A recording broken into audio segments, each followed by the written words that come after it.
It's the Amber Nectar podcast. Welcome along, and Les and Andy are here as usual. Good to see you if you're watching us on Periscope. Even on a Tuesday night, you clearly have nothing better to do. There is obviously an awful lot to talk about, and we are sort of a fairly light-hearted, knockabout bit of audio every week, as you know, but we do need to start on a serious note, Andy, but then again on a serious note that is lightening up, because it would appear that Ryan Mason is now on the road to recovery, even though he's not going to play football again this season. And you wouldn't wish that on anybody, would you? An absolutely horrific, a very rare injury for football, even though it is a physical game where there is head-to-head contact on occasion. And just absolutely horrific to witness that, to be part of that, and we just wish him well, don't we? We do. You mentioned its scarcity, and when I was having a little look on the internet on Sunday evening to try and find out the likely implications of a fractured skull, you actually realise that it hardly ever seems to happen to professional footballers. There's maybe a couple of instances in the past decade where an injury of that severity has occurred during a game, probably just because footballers tend not to sustain serious concussive head injuries, and it was awful. It was weird watching it just slowly become more and more severe, from what initially looked like a clash of heads to a nasty clash of heads to, oh, he's clearly going off and he could be out for a bit. And then when you see serious bits of equipment like breathing apparatus and neck braces being deployed, you think, oh, Jesus Christ, this boy's in a bit of trouble. And when it just carried on getting worse as well, when you heard after the match he'd not gone to hospital, he'd gone to an acute trauma unit. And it's at this time that you start thinking, well, this isn't a couple of week injury, this isn't an end of season kind of thing. This boy's in an awful lot of trouble, and I didn't see anything like that, perhaps apart from maybe Caleb Folan at Blackpool, where you realise that this isn't an injury, this is something an awful lot more serious. And you mentioned that, thank goodness it's lightening up a bit, but my God, it's taken some distance to get there, and I wish him all the best. I'm absolutely gutted for him, because he's not just a footballer, he's a normal person who's going to have to come back from a really, really serious thing. So I'm sure he's not watching now, but best of luck, Ryan. Yeah, absolutely. I think we'd all echo that, those of us behind this microphone and those of us listening on SoundCloud and iTunes and watching on Periscope. And I mean, looking beyond what the actual injury, as if that wasn't bad enough, the physical injury, there's going to be a major psychological issue for Ryan Mason if and when he comes back to playing football again next season, because he's going to have to go up for another header at some point against some meathead centre-back. And by the way, I don't personally, there's been a fair bit of debate about whether Gary Cahill did anything deliberate or recklessly. I don't think it was either. I think it was just an accidental clash of heads. The ball went and there was a split-second difference, that's all. But yeah, the psychological side of it for Ryan Mason is going to play a big part, isn't it, when he comes back, Les? And it's going to be a test of the sort of character, presumably, that he was before, as well as the sort of character that such an injury might make him become. Yeah, you would think so. You'd think it's the sort of injury that long after the wounds have healed, the stitches have been taken out, it's going to have residual effects. You've got to hope that the club will have psychologists at the club that will help them with such stuff, because I think sort of, it's a slightly odd analogy to use, but you know, this kind of situation, you just need to get back on the horse and get back on a football field as soon as you can. There's never a good time to suffer a skull fracture, but it's particularly bad timing for Mason, because he was sort of coming into some kind of form. I don't know whether that's just the fact that we've changed the manager and certain players want to impress the new man, or whether it's down to Marco Silva's influence, the message, the ethos that he's imparting to players. But Mason looked like he was entering a bit of form after a rocky beginning. And so it's especially devastating for him to have such an injury that he said effectively wipes him out for the rest of the season. Interesting to see the football family, sort of passing on the regards. I've never seen a situation where Hull City's Twitter feed's been mentioned first by Gareth Bale and then by Scunthorpe United and then by Fleetwood Town. But it seems that it's one of those instances where club rivalry, club sentiment goes out the window. You've got to consider the human impact, and a human being has sustained a horrific injury. It's been vaguely discussed in the media about whether there was ever a point where his life was in danger, but it's fairly terrifying stuff over something that we do this for entertainment. I know it's his job, but we watch football ultimately because it's fun and it's entertaining and it gives us a sense of tribal loyalty, and so you never quite expect to go to a football match or tune in on the telly and see somebody in such distress on the pitch. So yeah, I think you're right. We all wish him a speedy recovery. I mean, you talked about that Caleb Folan incident, which was on his debut, wasn't it, at Blackpool? And we had 9 minutes of injury time at the end of that game. That was a second half injury, and we actually lost the game in that injury time, as I recall, against Blackpool. And it took roughly, the same amount of time to get Folan sorted off the pitch, although ultimately his injury wasn't quite as serious.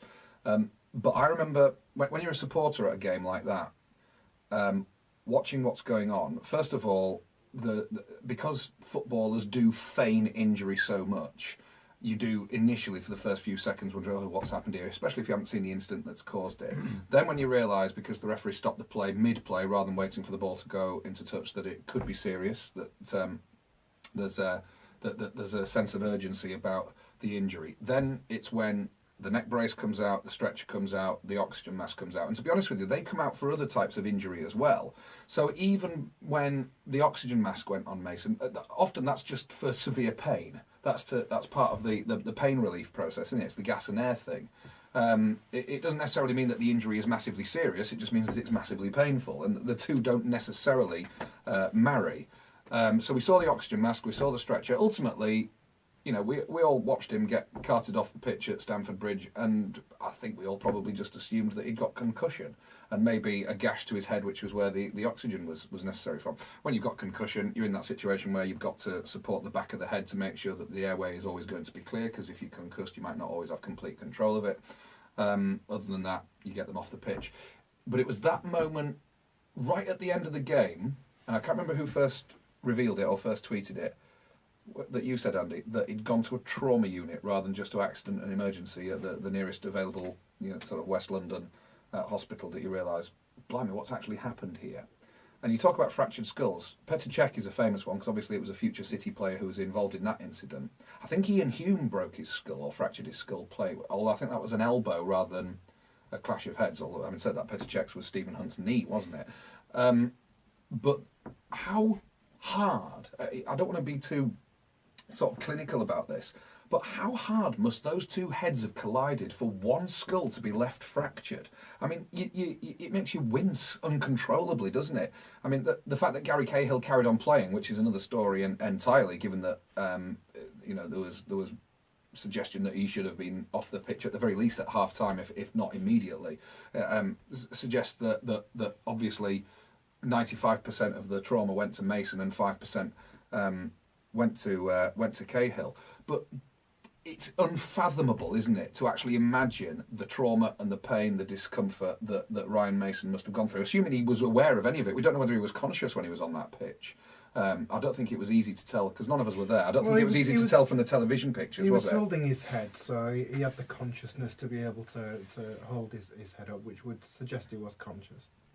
Okay, and you talked about the media reaction. The instant reaction was a very compassionate one.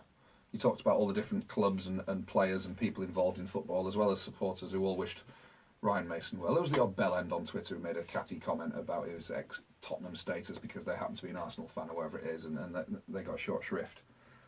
And then I got for my sins, I've got the Daily Mirror app on my phone, and I got one of their alerts through. Footballer fights for life in hospital. And you know what? Because of what had happened earlier, it didn't actually immediately occur to me that we're talking about Ryan Mason. I thought maybe, my initial thought, what's happened on the Sunday night game on La Liga or something like that, because I don't watch Spanish football on a Sunday night. So, that was my initial thought. And then I thought, hang on a minute, they might be talking about Mason. And then you saw what happened on Twitter with some of their comments. And then the back page that they'd prepared was published, and nobody else was saying this. It was only the Mirror that was saying this. Now, of course, journalists are supposed to have unimpeachable sources, and they're supposed to have more than one as well. Clearly, they got this information from somewhere. Rather, you'd like to think they got this information from somewhere and believed it to be genuine, rather than just trying to get hits and revenues or whatever else that comes from social media and from phone apps. But the very fact that they deleted those tweets, albeit it took a while to delete them so they could get the hits, deleted those tweets and changed their online story, or the angle of their online story, even though they couldn't do anything about their back page, suggests that somebody cocked up somewhere. And that reaction from the Mirror, it was one of those situations whereby people have a go at people in football for putting football before everything else. They've had a go at Chelsea because they put Gary Cahill back on the pitch, for example. 3 points are more important. The Mirror would criticise, and like any newspaper would criticise Chelsea or any other club for doing that. But they're just as bad for putting headlines and sensationalism and hits on a website ahead of anything resembling the truth, especially when there are members of Ryan Mason's family who still wouldn't have had a clue what was going on because they wouldn't have been able to get a hold of him, obviously, but anybody else connected with the club because they were all at the hospital. There would have been members of Ryan Mason's family who would have been going sick and mad with worry. And if one of them happened to have the same app on the phone that I had on mine and saw that headline, well, you find yourself wondering whether the Mirror would actually be responsible for their actions. I suppose my only hope is that, you've said most of the things I was thinking about this anyway, but my only hope is that Mason's close family had a direct line through to the hospital and were able to say that this was not the case. I find it distasteful, really, that they've used the incident to drive a bit of traffic to their website. They clearly know and acknowledge it was wrong because they've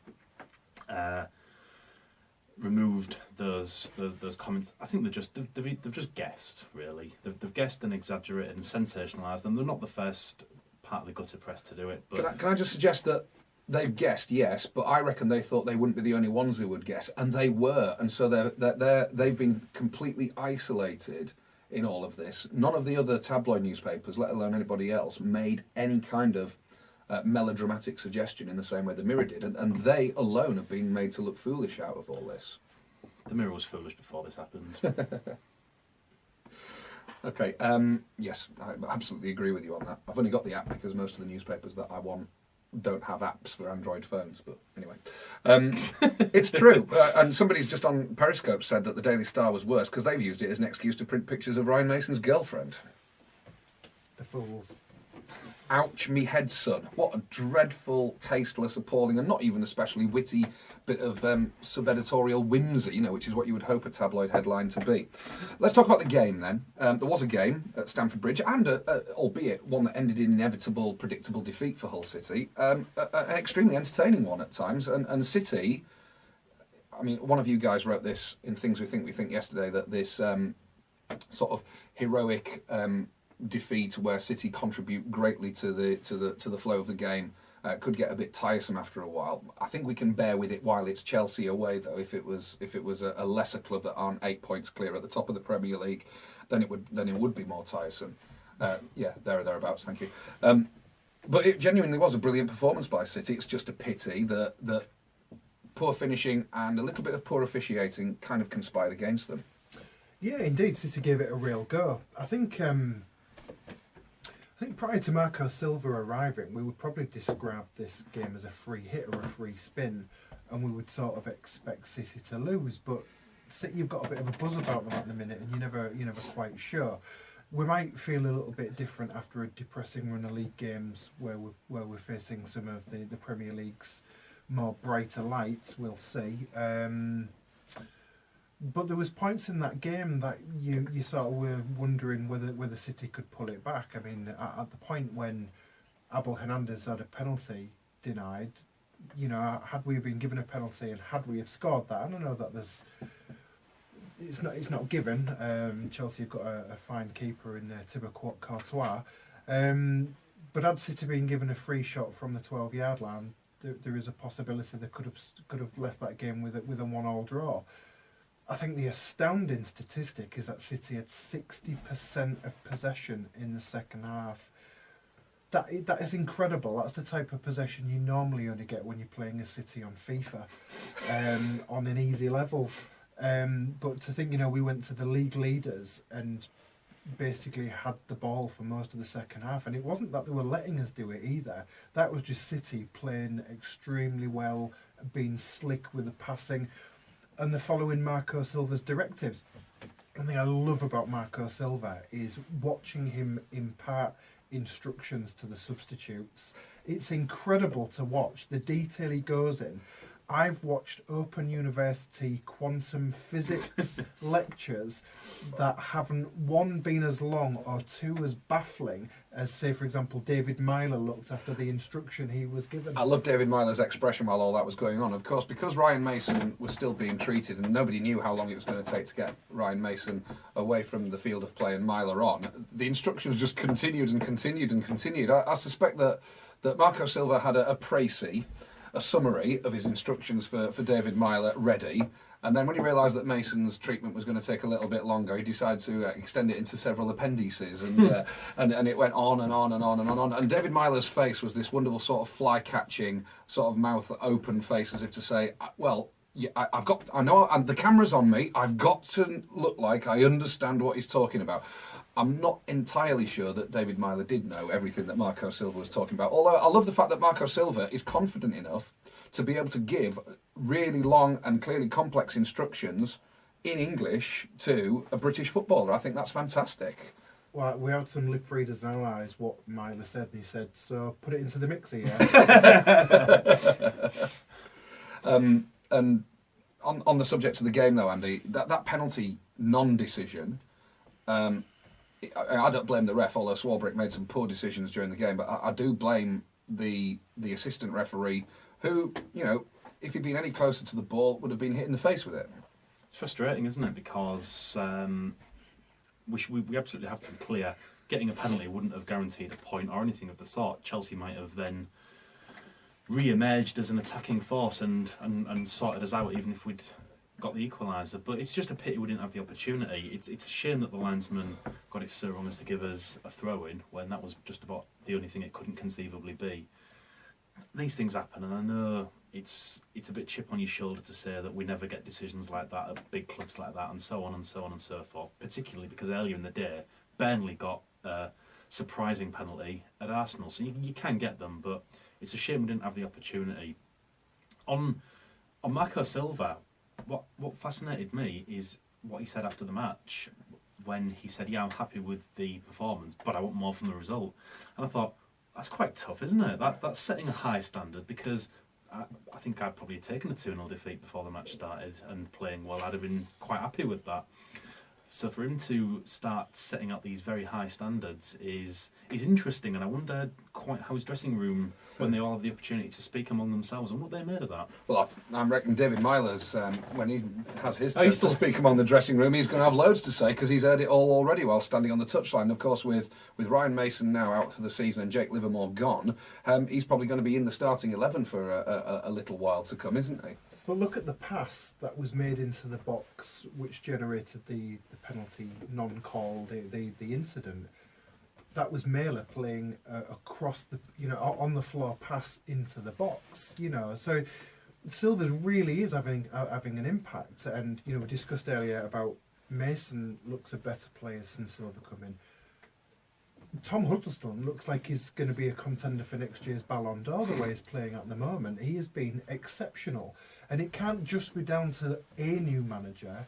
Some of it's got to be the impact that this manager's got and this scientific, technical approach he takes to preparing towards games. I think it's absolutely wonderful. And even if we are to go down this season, it looks like we're going to go down in a relatively entertaining manner. And you do at this point still feel it is possible we can stay up. We beat Bournemouth and we were off the bottom.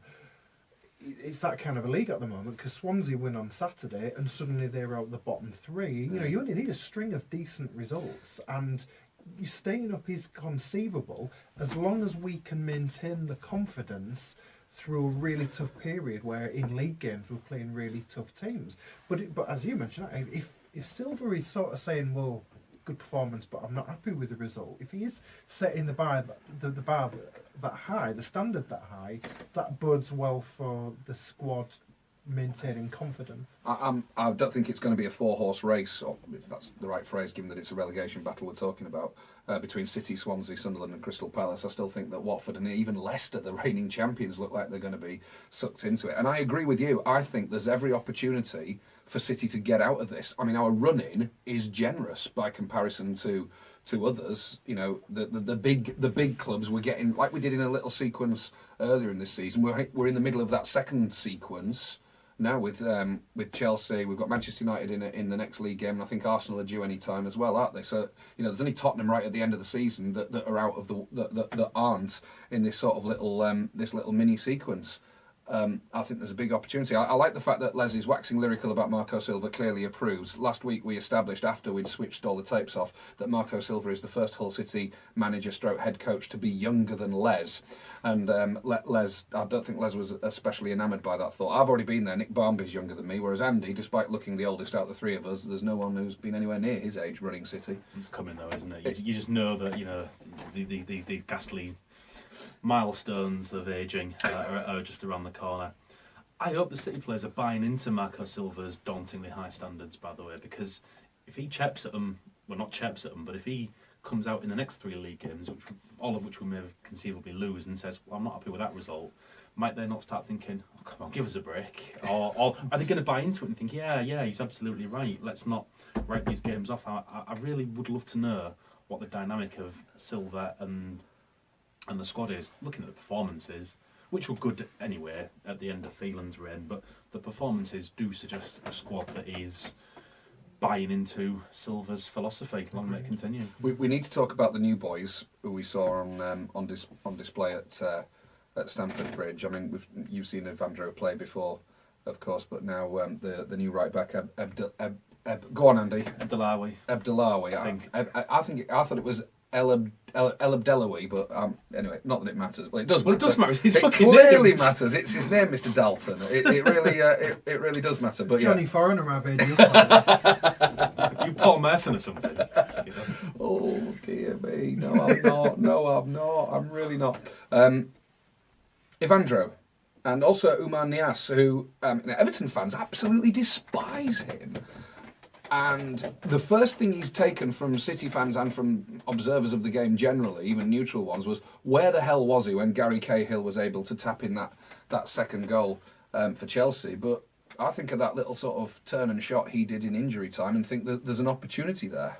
Yeah, I took a bit of flack on the things we think comments, because I had said that the three players looked hungry and assured, and then we got reminded that Niasse was particularly culpable for the second goal, and granted he was, but I was trying to look at his overall contribution, and I didn't really see a replay at the time during the game of that, and I had a look at that tonight after I'd read that, and he was particularly culpable. I don't know whether he'd got a shout from Jakupovic and was trying to get out of the way, but it did look like he was trying to sink into the ground.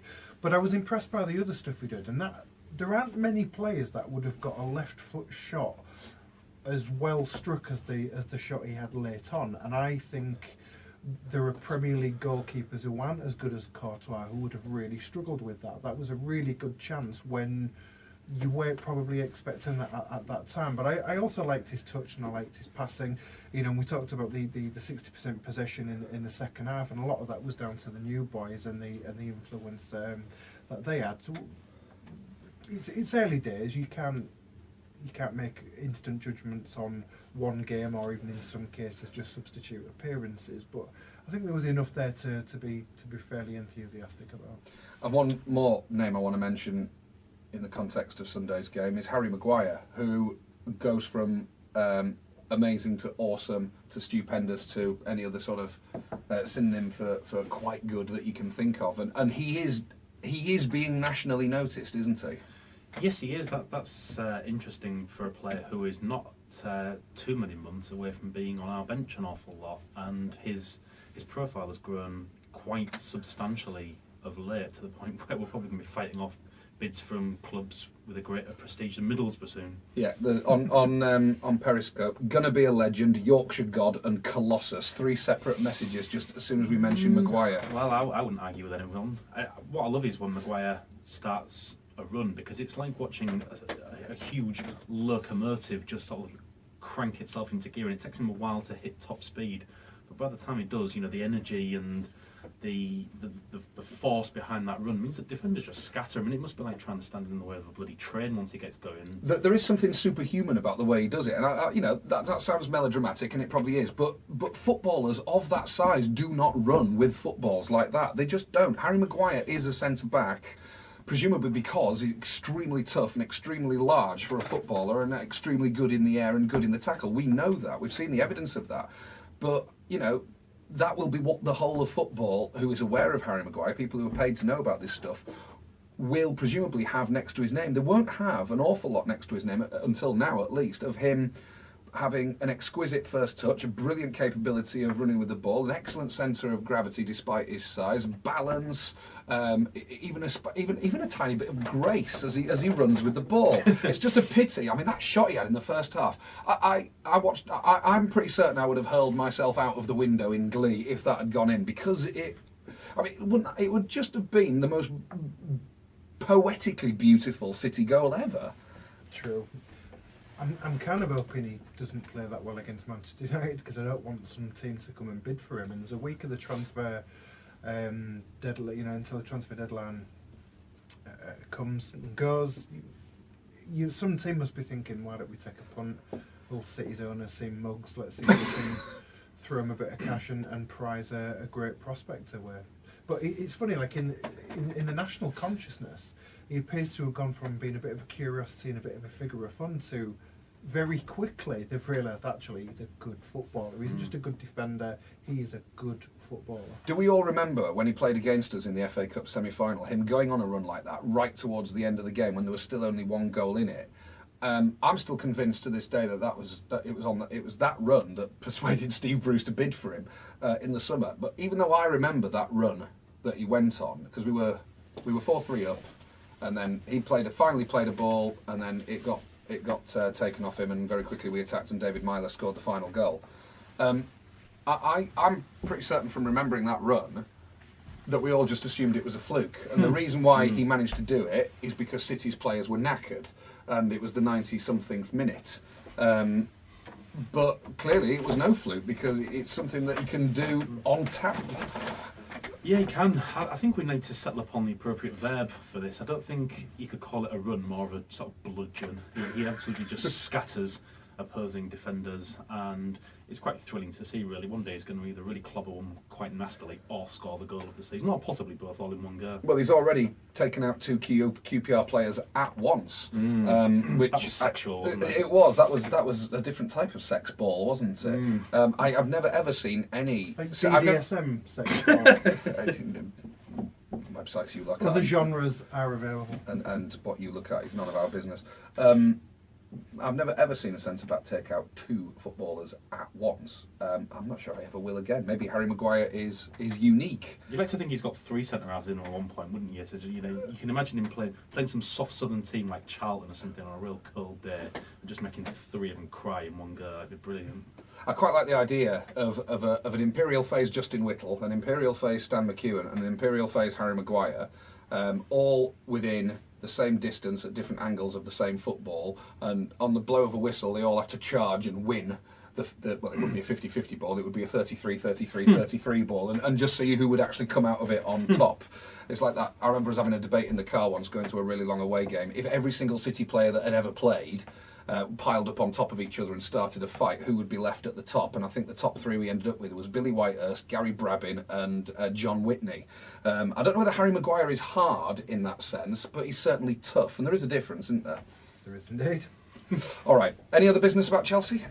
Yes, Ian Hutchinson on Twitter posted a screen cap which showed Gerard Lopez behind Marco Silva, just behind the bench, and I thought that was fascinating, because we were saying last week, is there any chance that Ehab Allam spotted, researched and appointed Marco Silva?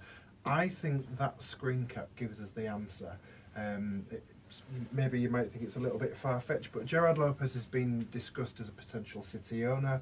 He's Luxembourg-born, Spanish-dwelling, very rich man who used to own a Formula One team, and he now owns Lille. And Lille were... it was reported in France that Marco Silva was going to join Lille. And it makes me wonder if Marco Silva had said to Gerard Lopez, actually, I'd really like to manage in the Premier League, and Gerard Lopez has said, give me a minute, I may be able to pull a few strings on this. Possibly I'm putting a few sums together and getting a prime number, but I don't believe Habalam chose Marco Silva. To me, it seems most plausible that was Gerard Lopez had a hand in his appointment, and thank you very much, sir, if that's the case. Is Gerard Lopez's nickname Gilo? No, never. Possibly not. And Ian Hutchinson, by the way, yeah, well-known City fan on Twitter, not the guy who used to play for Chelsea, just in case there was any doubt whatsoever. We've sold Jake Livermore, Andy. We're going to miss him. Yes, we are, because he is a very capable, mid-table quality Premier League defender. English, which always helps with knowing the league and being able to play in the league immediately. You're not signing a foreign player who may take a few months to settle in. And we're going to miss him because he had played most games this season very well in a variety of positions. Evidently a thoroughly good egg in addition to a thoroughly good midfielder. We're definitely going to miss him, and 10 million quid is irrelevant really because we can't replace him.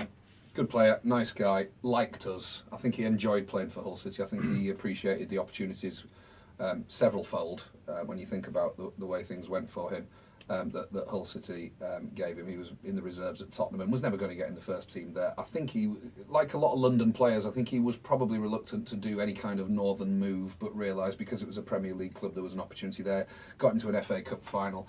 And although he had a year in the Championship with us, I thought he never sort of shirked his performances just because, unlike Jelavic, for example, just because he'd been forced to drop down a league with his new club, he got on with the job, got on with it very, very well. I think he's a fine footballer. I think he's a good bloke as well, and I think we're really, really going to miss him. I also think West Brom have got a very, very good player, and I hope their fans appreciate him more than they were given the opportunity to appreciate James Chester. So Livermore's gone, and with Mason now out of action for the rest of the season, suddenly we are very, very short of midfielders, and yet there is this prospect still, Les, of also losing Robert Snodgrass.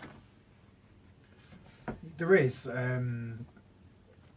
It is quite possible that it's a little bit less likely, given the injuries that we've sustained, and as time's gone, and it does seem that Snodgrass genuinely did have an injury that made him miss the Chelsea game, because it's easy to, before the game, to have thought, oh crap, he's on the way tomorrow. But there's a different complexion on it now, and you do wonder if, from his point of view, it might make more sense for him to move in the summer. And what has he got to lose? If City get relegated, they'll let him go to get him off the wage bill, and he will be able to move likely to another Premier League club. And the offers that have come in so far, and the clubs that have been spoken are looking for him, how much of a point is there the moving from City to them? You know, Burnley are going to stay up this year, but is that really an ambitious move? Similar Middlesbrough, West Ham. You know, if that's what they value him as, they've sort of maybe priced themselves out of it as well. He's a Scottish player. Is there really the appeal to move to a London club that West Ham probably think they have, but they don't really have the cachet that they believe? So I don't know. I worry that we are going to let him go, and you know, we're bringing some players in on loan. I still do wonder if it's still going to be enough if we let someone of Snodgrass's calibre to go. I'd rather not see him go at this point. The players indicated he would like to stay. I just think City have disrespected him really, and clearly Ehab doesn't think that's the case. He thinks that, oh, I'll offer you a player when you're practically out of contract. But it's not the done thing in football, and it sends the wrong messages to players that we don't really value. We've never at any point truly refuted that we won't let him go. We're not a selling club. You know, seemed laughable when we saw Livermore a couple of days later, and didn't really offer us any solace or belief that he's going to stay on that ground. So we'll wait and see. I do think that because of the two personalities involved in Livermore and Snodgrass, it has been quite easy to use them as typical of what you might call ordinary footballers, in the sense that they don't really care about the clubs they play for, the fans who support those clubs. It's all about their own careers, their own big paydays and so on. But I think we're pretty certain that Livermore thoroughly appreciates everything that happened with him at Hull City after he was he failed the drugs test. A lot of clubs, a lot of lesser regimes within clubs and managers would have sacked him, and they didn't. They supported him, and when the truth of the story and the reason behind it, that the mitigation essentially came out, everybody suddenly understood what he'd been through, or at least sympathised, if not empathised, with what he'd been through and why he'd ended up failing the drugs test. And I think Livermore, to the day he left, Livermore was very, very grateful for all the support he got from the club and from the supporters. And Snodgrass, you know, he played for us in Europe and then got injured on his Premier League debut for us and was out for, I think, 15 months in the end, wasn't it? You know, again, given how serious any injury is going to be serious if it keeps you out of football for 15 months, some clubs would cut their losses, cash in on the insurance and release the player. City didn't. And Snodgrass, again, who always comes across as quite a decent and professional cove anyway, but again, is somebody who clearly feels like he owes City and owes the supporters for the way that they supported him, looked after him, and continued to pay him a very handsome salary while he was next to useless as a professional footballer. And you know, he's paid those dividends. It's paid dividends this season with his form, which is why there are bids coming in the first place. But ultimately, the main reason there are bids coming in the first place isn't so much because he's a great player, even though he is. It's because other clubs know that Hull City are a selling club, despite what that idiot son of owner tells the Yorkshire Post. We are a selling club. The Livermore deal is proof. He didn't have to go, and we've got such a small squad and a dearth of midfielders that he, in particular, didn't have to go. It's still a good deal financially, but if you're not a selling club, you don't accept the deal. No, but we are a selling club. I don't think we're going to sell Snodgrass. It's just a hunch, and I suppose it's less likely now that we're without Mason for quite a time. But like Les says, the clubs that have come in for him are not sufficiently glamorous or enticing as to make moving now so much more attractive than scoring a few more goals for City in the Premier League and then seeing what the summer brings. And he could possibly get a better move in the summer.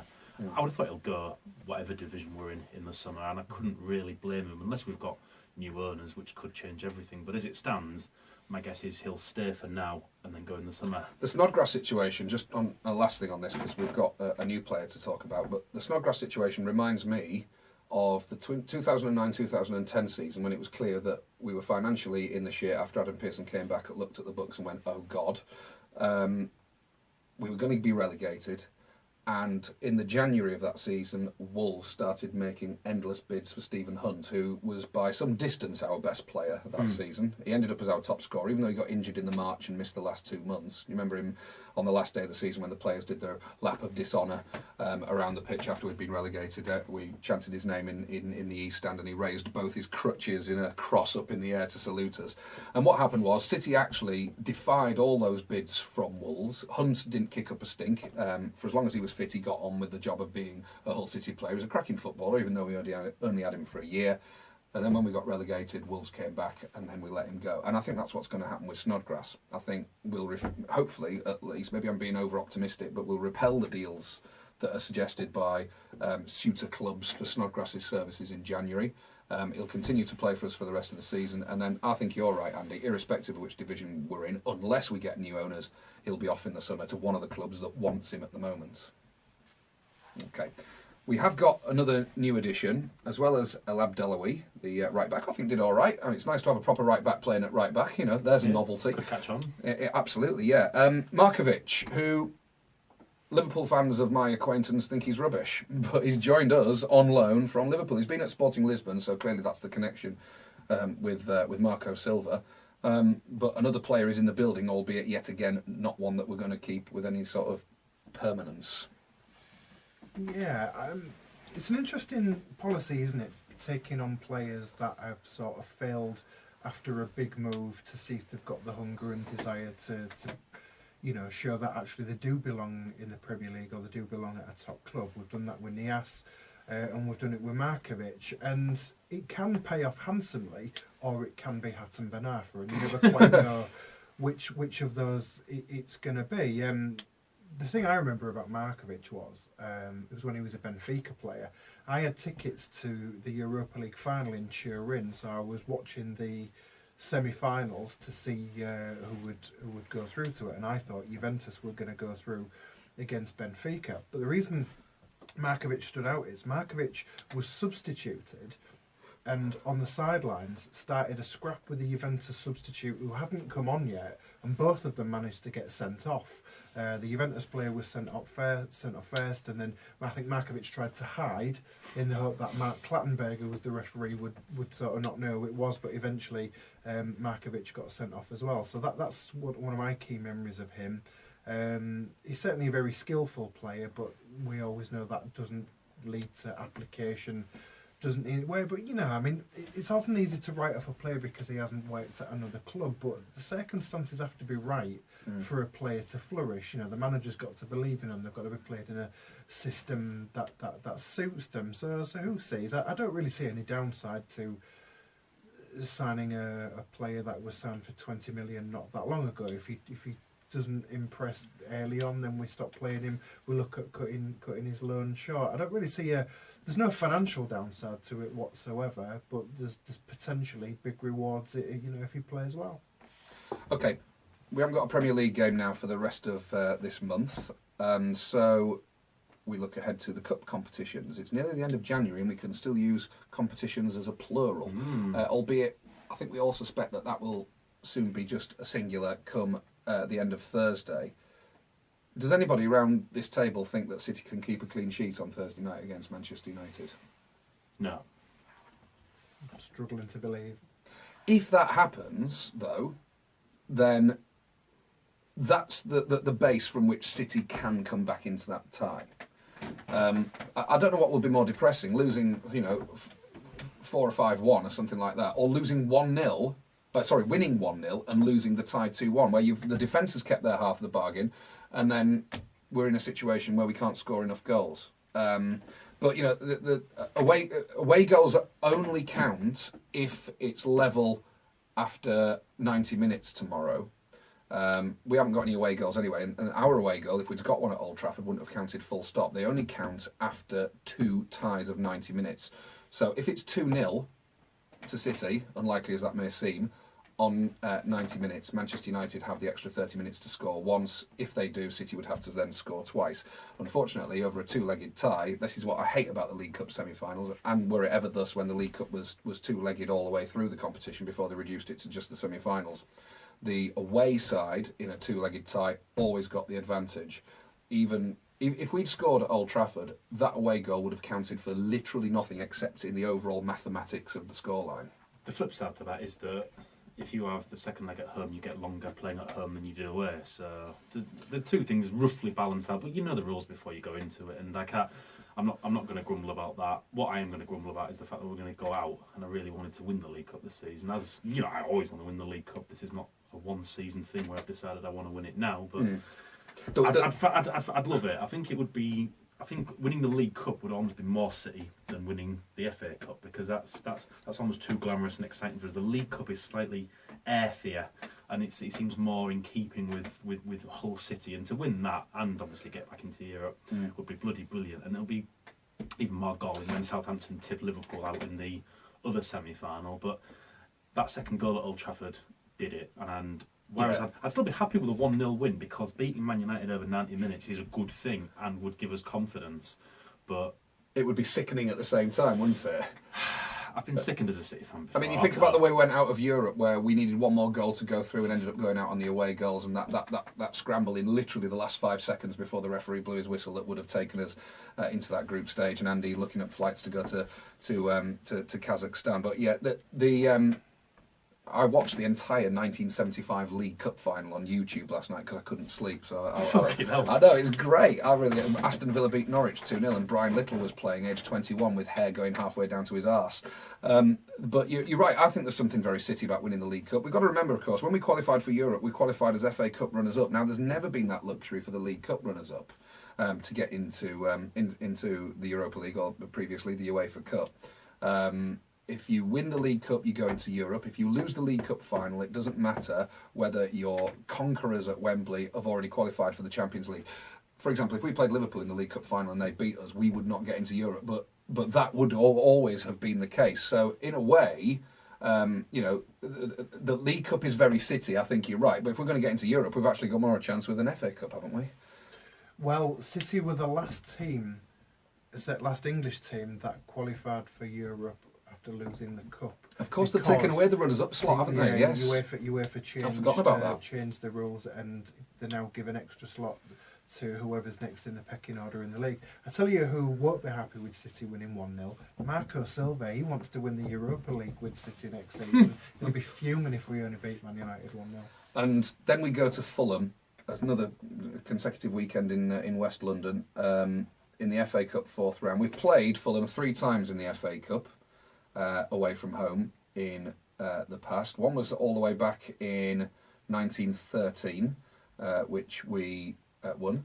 We also played in 1960, which I think we're right in saying, we haven't had a chance to check this, but Les said this earlier, and I think he's right, was Billy Bly's last game for City. That was in 1960 in the 3rd round of the Cup, a 5-0 paggering. And then I mentioned this on a Famous 5 article on Amber Nectar recently. We played Fulham in the FA Cup in 1975 in the 3rd round. It went to 3 legs, the 3rd of which, neutral territory, was at Filbert Street, and City lost, and Fulham ended up going all the way to the final. None of us are going, I assume. And Andy's thinking about it. The lunchtime kick-off scuppered it for me. If it had been a 4:00 on Sunday afternoon, I'd have gone. It's not on television, is it? No, it's. So why the hell have they made such a preposterous kick-off time when it's not even for television? Because normally you think, bloody television, they've knocked the kick-off. What has it been changed for? Well, I can only think. I mean, Fulham did have a league game scheduled against Burton Albion the following Tuesday. Now that's only 48 hours afterwards. I'm wondering whether they've had that rescheduled or whether they're being forced to play it, and the lunchtime kick-off gives them that extra few hours of rest. But it denies us a few hours drinking by the banks of the Thames, and that's the real story here, I feel. But there's a story of an acquaintance of ours getting impossibly drunk on the way down, and then managing to completely sober himself up by eating a packet of Jammy Dodgers. Medical signs was recorded that day. One last thing then on this. FA Cup 4th round, relegation battle, likely to be out the League Cup by the time we go to Fulham. Yes, we want to go through to the FA Cup 5th round. Do you think Marco Silva does? Marco Silva wants to see how his team are responding to his instructions and to see what he's got in mind as his first team for the relegation battle ahead is shaping up. So I can't see what the point in dropping everybody is. Are the new players going to be eligible? I mean, like Markovic won't be. Markovic won't be. The others probably will be because they've come. I don't know about whether Niasse hasn't. He's been training with the juniors all season at Everton, so he hasn't played a cup tie or a league game. I don't think for Everton. The other two presumably are eligible because they've come from different leagues. But I suppose with an FA Cup tie against Fulham, when you look at the size of our squad, he's just going to have to pick pretty much the same side. With Livermore gone and Mason now out the picture, more than ever, his choices are limited, and he's not going to be able to do what Eddie Howe did at Millwall and pick 11 new players. I take Andy's point that, if Silva's trying to get across a complex ethos compared to the way our players have been played before, then you want as many games as you can to be able to embed that in, because as you enter the final knock-ins of the season, having that belief and purpose and understanding of the way they're meant to play may be vitally important. And you can practice in training, but everything changes on a football pitch depending on the opposition, so you need real live games to be doing it in. I just don't see a single downside to trying to progress in the cup. You want to keep a winning mentality going. It gives you a chance to bed your tactics in, and I want to see Tom Kenny looking unhappy. Oh, I was about to bring that up because there's 2 ex-City players who are likely to be facing us. One is Tom Kenny. I was going to leave that till last because I figured you'd have some sort of comedy line to end the podcast with a flourish. So maybe we can do an edit or something and pretend that you haven't just said that. But Sonia Luko as well. And although Sonia Luko did sulk an awful lot in his time at City, at times he was an absolutely mesmeric footballer. At times they both were. Sorry, Les, but at times they both did real good stuff for City, and I have no particular issue with either of them, really. They both seem to be playing really well. Fulham is a likeable club. I like to beat them 3-0, of course, and I think the confidence that comes from duffing up a championship team is significantly more than the loss of confidence that comes from putting your reserves out and losing to them. But that's always been the case. But I think I just want to see us play well again. That's the key thing, because even though we're losing games pretty regularly at the moment, we're playing well. I see no reason to not try and give yourselves the best opportunity of playing well again.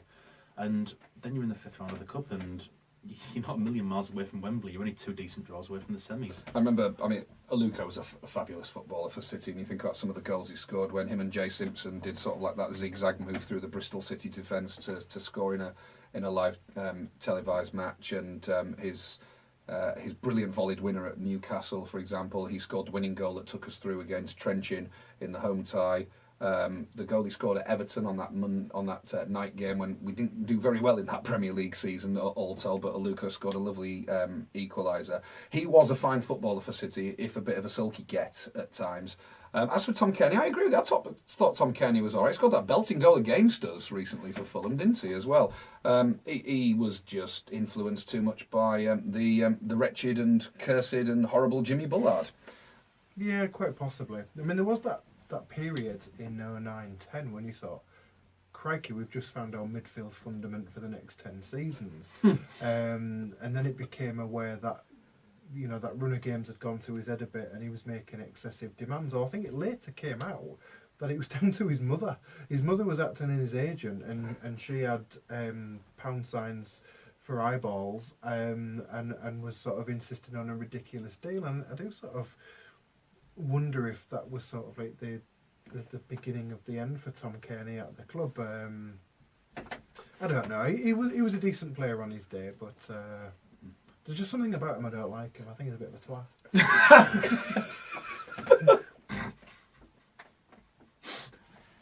Bastard. Yeah, You are horrible to Tom Kearney. You really are. Fan is about being irrational sometimes, and I've got an irrational. Hey, do you know what? Hatred of Tom Kearney. I remember that story you tell about saying something nasty about Dean Marney, not realising that his entire family was pretty much sitting next to you. I hope there was nobody of a Ryan Mason equivalent on Sunday.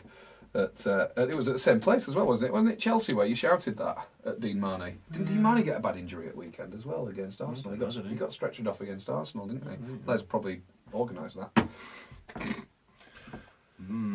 I've got some hilarious pictures of Hull City players doing sort of like public appearances and like doing community things, and among them there's some really funny pictures. Like there's Bernard Mendy looking bewildered in a branch of Sainsbury's local on Newland Avenue with some charity box. But one of my favourite ones is we're still on Periscope. Tom Kearney in an optician's getting his eyes tested. It's a really bizarre thing. I think we maybe should do like a famous five for City players doing incredibly mundane. Well, if you've got the photos, you can do it. I mean, you said Bernard Mendy looking bewildered, and then chose to continue the sentence. Yeah. To be honest with you, you completed it there and then. Sheffield United are losing at home to something called Fleetwood. I think it might have to be an FA Cup 4th round famous five. I could do Sonny Aluko's best 5 goals. You could? Because he scored a fair few. I mean, I'd name the European one would be an obvious one. The volley at Newcastle as well, that winner, that 3-2 winner. Sonny Aluko was absolutely amazing when we won 3-2 at Birmingham. I think yes, he was. That was